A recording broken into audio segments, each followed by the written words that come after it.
નમસ્કાર મિત્રો, યૌન ઉત્પીડન કેસમાં આજીવન કેદની સજા કાપી રહેલા આશારામને રાજસ્થાન હાઈકોર્ટમાંથી મોટી રાહત મળી છે. કોર્ટે આશારામની સારવાર માટે 7 દિવસની પેરોલ મંજૂર કરી છે. પોલીસ કસ્ટડીમાં સારવાર માટે મહારાષ્ટ્ર જશે.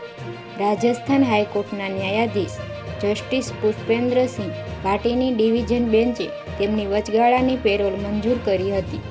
જોધપુર સેન્ટ્રલ જેલમાં આજીવન કેદની સજા ભોગવી રહેલા આશારામની અચાનક તબિયત લથડી હતી. તેણે છાતીમાં દુખાવાની ફરિયાદ કરી હતી.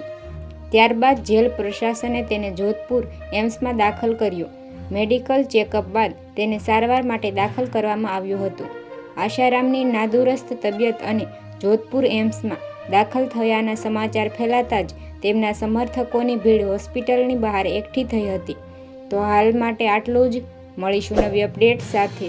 જો તમને અમારો વિડીયો પસંદ આવ્યો હોય તો વિડીયોને એક લાઈક કરી દેજો અને ચેનલને સબસ્ક્રાઈબ કરવાનું ભૂલતા નહીં મિત્રો.